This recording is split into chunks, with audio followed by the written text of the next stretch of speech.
The past few days in combat sports have been very interesting to say the least for Jake Paul, as since he beat Nate Diaz in their 10-round thriller. Everyone has been talking about the event, including Conor McGregor himself. And as you would all know, for the past 3 years, Jake has been obsessed with calling him out as, of course, he's the money fight. Conor never gave Jake the satisfaction of even saying his name until a few days ago. We'll be checking out all the key details in today's video, so make sure to stick around to the end for the full scoop. Ring girl Saweetie caught Conor McGregor's interest more than Jake Paul and Nate Diaz's boxing match. While viewing the spectacle, McGregor refused to acknowledge the match between Paul and Diaz, since the former UFC champion at 2 weight classes was more interested in Saweetie. The American rapper was the night's ring girl, and McGregor took notice of her appearance by tweeting, "F this, Sweetie, what's up?" Which, to be fair, the entire internet seemed to be more invested in Saweetie than the fight itself when it was all going on. One tweet alone has over 7 million views of her just showing her ring girl out to the camera, which even distracted the commentary team. Paul has been pushing for a fight with McGregor for years, but in his post-fight news conference after defeating Diaz, he appeared to downplay the lucrative match. The fierce YouTube rival KSI of Paul is set to face Fury in October,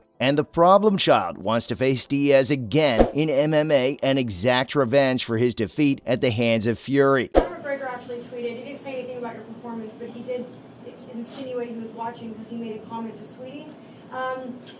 Let's talk a bit about where that maybe falls on the grand scheme of things. What did he say? Career. Huh? He said, this, Sweetie, what's up? But I'm saying he's obviously watching. Where does that fall in the grand scheme of things in your career, having a fight against Conor McGregor? I don't care about that guy. Yeah, he needs to go to rehab. I want Nate in MMA. I want more professional boxers, and I want Canelo. It's interesting to see his perspective change to the point he claims he doesn't even want the Conor fight, and stating that he needs rehab is a wild statement. Make sure you subscribe to the channel and turn on the post notification bell. This way you'll never miss out on any future celebrity videos similar to these. He did also state he wants to fight Nate Diaz in MMA, as he is offering him $10 million, but it has to be in the PFL, which he has now become an equity investor of. All credit to my team, and I want to run it back in MMA, Paul said. $10 million PFL, that's the offer. Let's run it back in MMA to make it fair. I won one, now it's your chance in home territory of MMA. He's real tough, that's what he's known for, but tough in this sport doesn't work. I knocked him and won basically every round. I had him hurt in the first round, and he kept on coming. Let's do it, Diaz replied to Paul's offer. We're going to have to co-promote with Real Fight Inc. He's big and he's tough. I wish I could have done better things, but some shit, it didn't go the way I wanted it to. I should have trained better and done better things, but it's all good. He won this one, but I'll fight anyone. I don't give an F. Now, an MMA fight between Jake Paul and Nate Diaz would be absolutely massive and would do 2 times better PPV numbers than their boxing event, which will be intriguing to see the numbers behind that in a week or so time. Diaz made fun of the fact that he won the battle by using some of his MMA maneuvers, one of which being a guillotine choke in the 9th round. I wasn't trying to, but I had the single leg takedown in the 1st round and the choke in the 9th, so I won that battle. He's tough and he's big. I think he's doing a great job. Nate Diaz is definitely the only fighter that can lose each fight, but still have fan-favorite moments where he can be seen as the winner, as his guillotine attempt in the 9th round has been going so viral, as well as a video showing times Nate trolled Jake in their fight, and fans are loving it, with posts like, "Nate Diaz is the definition of, I'm just here for the money. He should be embarrassed. He lost 3 to 4 rounds to a 38-year-old. Prime Nate would have beat him for sure. Why is Jake even mentioning Canelo? This man ain't taking it seriously, he just having fun." People know when someone is being authentic, and Nate is the epitome of that word because fighters say things like they don't care, etc. But Nate Diaz literally doesn't seem to ever care, because in all of his fights he has moments of joking around, and in his fight against Jake Paul it was happening frequently. Back to Conor McGregor, as you are all aware, he hasn't really paid attention to any of Paul's previous call-outs,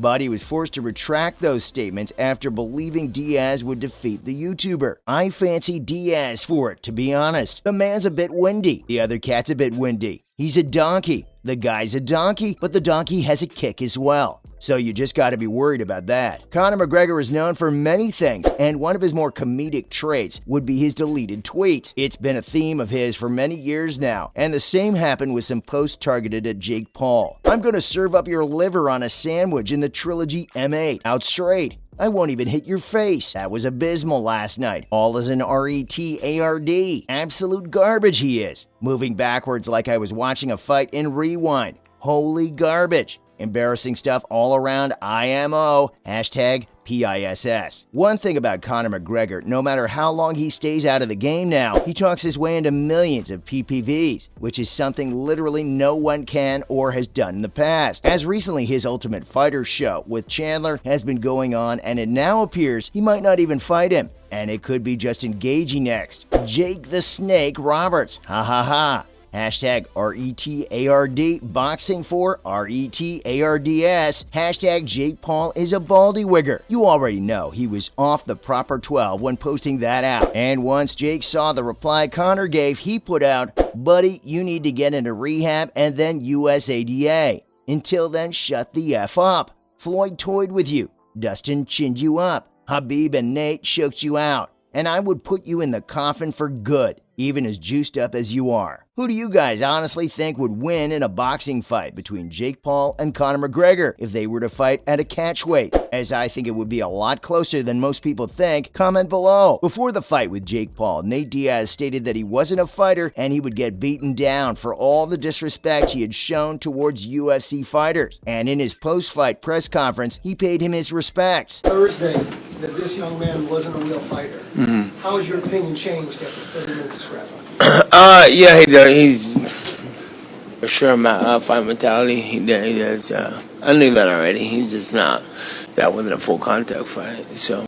What surprised you that he had tonight? You didn't expect. Nothing. You know, I got hit with a couple shots I didn't fucking see, and that fucking pissed me off. But I wasn't surprised. I expect that with everybody. Hopefully, Jake Paul is a man of his word and steps in the octagon with Nate, because although Nate clowns a lot, MMA is a real fight with all weapons allowed to be used, and it would be interesting to see if Jake could even last a round in there with him. People will still continue to discredit Jake, but considering he has only had 8 fights and has already fought 10 rounds is impressive. Most boxers at 8 fights in their career would only do 4-rounders against journeymen who are just put in there to lose. Anyway, this concludes today's video. Be sure to subscribe to Loaf for future celebrity videos, and turn on that post notification bell so you don't miss out on any future uploads. Until then, see you in the next one.